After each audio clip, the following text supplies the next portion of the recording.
abatura batakira ubureberezi bwa Muhabura Diocese ukugira ngo ubuhunduzo mugera gwa Ginya ngo ahabwo kuba nk'abatura kuba kuza kugwehunduriza hazamwe ibyo butegeki abantu bagira ngo amiza gaga Ginya owagombekire no munyishengero wa Bufumbira South Bitu government ikarimwa kureberera inshorezi zigara hatitebine mizi gasabye akamazi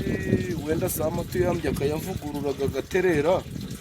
umurimo wenda bakareba nk'abantu baje baraharinda nka batatu nanga bane bakawukoresha gwaya Kwizera Charles umutura nagira ngo berarukiriye ngo habasa kubarukaho cirukano kandi no muri ngo gw'abantu barakwinama habitanga by'inshoro abana babasa kwija kutunga butandu abaturage bagiye kwicwa no kutabona amazi iyo icyo ndi gusaba onara gusaba kuko twitayeho ntabwo dushaka kugira ngo wenda niba ataragiye mu parliament yemere hariho ikintu cyuta parliament akorere Imana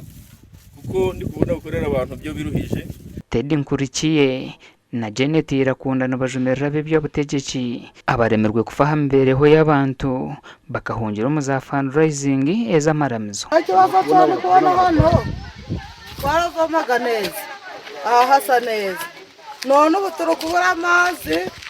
inzara yana kutwica kubwo kubura amazi reba nk'ino iwacu nino hepfo tuvuga nk'iyo hepfo iyo bitaga mu Kadiro tukaza kuvoma ino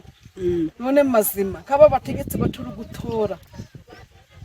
batari kutureba kuri iki kibazo cy'amazi abaturana bashaba Diocese ya Muhabura etwire nesia mizo mbyaro bitari bimwe na bimwe ngo nabe bahikehwe bayambi. The news that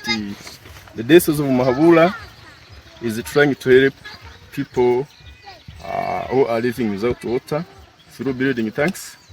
So I want to appeal to the Diocese of Muhabura to come in just to assist us as they do to other places so that we can also get water. Kuko tudafite amazi hani wacu mu muruka gwa Gisozi parish twakoze badukoreje inya irapfa usaba Diocese ya Muhabura ngo iturebe ituyambe kuko tumeze nabi cyane kandi mwana bonye naho mwasanye ndi kuvoma nka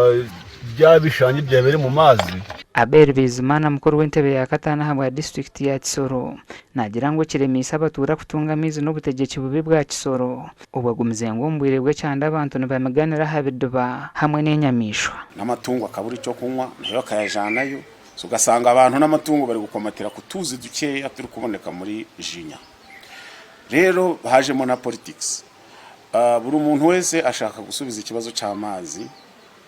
cy'abaturage ari umutware.